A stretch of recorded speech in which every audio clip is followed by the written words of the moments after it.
Bonjour à toutes et à tous. Cette petite vidéo va me permettre de vous présenter la deuxième leçon, d'où viennent les premiers hommes. Ces premiers hommes, nous les avons rencontrés en fait dans notre première leçon, notamment grâce à la grotte Chauvet. Et nous sommes ici toujours dans notre premier chapitre, les débuts de l'humanité. Donc d'où viennent les premiers hommes? C'est une question que nous pourrions reformuler. D'où venons-nous? Car c'est aussi la question de nos origines qui est ainsi posée. Et nous l'étudierons en fait sous deux angles. Le premier sous l'angle du temps et de l'espace, hein, où et quand apparaissent les premiers hommes. Et la deuxième question, c'est celle de leur déplacement, du peuplement de la Terre, puisque les premiers hommes ont progressivement peuplé l'ensemble de la Terre, de la planète. Mais d'où venons-nous? C'est aussi la question de notre origine, de l'évolution, car ce que nous sommes aujourd'hui est le fruit d'une longue évolution de plusieurs millions d'années.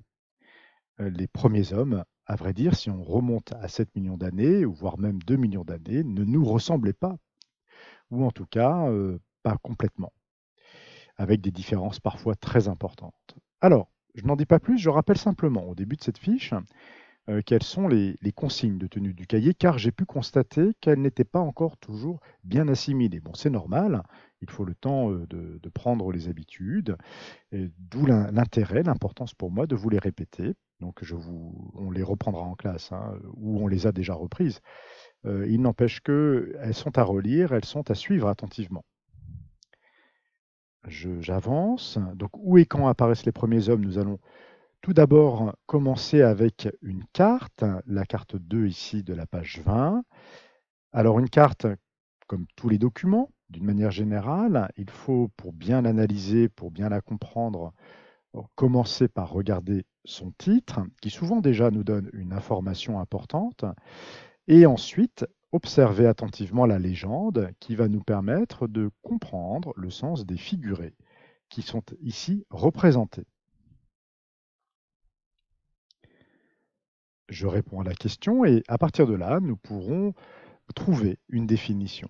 Une définition à cette expression que je présente dans cette question, les lointains ancêtres, cousins des grands singes. Voilà. Comment peut-on appeler ces lointains ancêtres, cousins des grands singes? Quel terme en fait plus précis avons-nous besoin, qui n'est pas tout à fait homme, hein, qui lui est proche, mais qui n'est pas tout à fait celui-là. Et vous le retrouverez dans le vocabulaire de la page 20. Nous allons ensuite lire un texte qui va nous présenter l'évolution justement de l'humanité. Alors nous sommes dans le document 4, page 20. Pardon, cette fois-ci c'est page 21. Voilà. Et ce texte-là retrace les grandes étapes de l'évolution depuis plusieurs millions d'années. Donc ce texte est important et il va nous permettre de mieux comprendre d'où nous venons. Ici, pour vérifier que vous avez repéré une notion importante, vous répondrez à cette question et vous recopierez la définition du mot bipède qui se trouve à la page 20 également. Et puis, pour vérifier que le texte est compris dans son information la plus importante, vous indiquerez en soulignant, enfin, en encadrant le plus simple, en fait, d'encercler le numéro correct.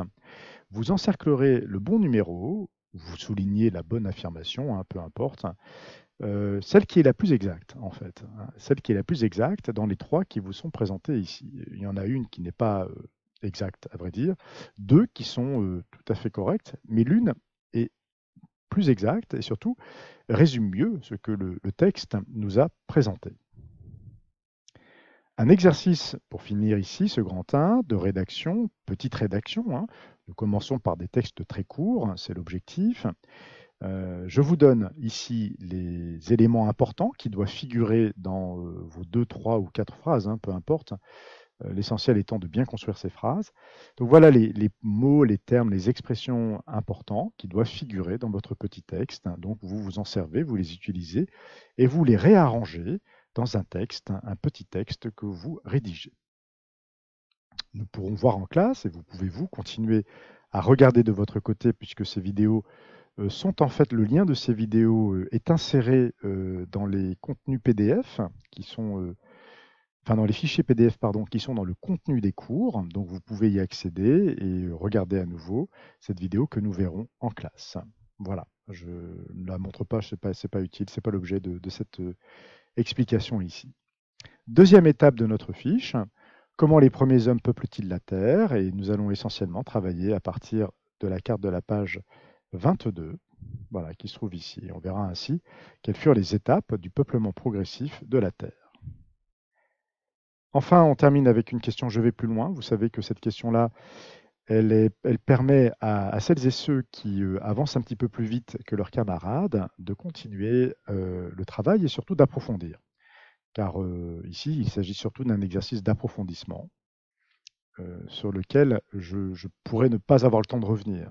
Je mettrai la correction en ligne, ça c'est sûr, sur Pronote, mais on n'aura peut-être pas le temps d'en parler. En tout cas, c'est l'occasion pour, encore une fois, compte tenu des différences selon lesquelles vous avancez dans une fiche d'activité, eh bien, de vous permettre, si vous en avez le temps, d'approfondir. Une dernière vidéo que nous regarderons en fin de séance, mais que vous pourrez vous également regarder à nouveau, cette fois-ci qui porte sur la longue migration, non plus des premiers hommes, mais ici des Homo sapiens, c'est-à-dire de nos ancêtres les plus directs. Car nous sommes en fait des Homo sapiens. Donc, vous la regardez, nous la regarderons, hein, mais vous pouvez la regarder à nouveau. Elle est complémentaire, c'est-à-dire qu'elle n'est pas essentielle ici dans notre leçon, mais elle vient compléter de manière très utile tout ce que nous avons pu dire jusqu'à présent. Voilà, bon courage, bon travail, à bientôt. Au revoir.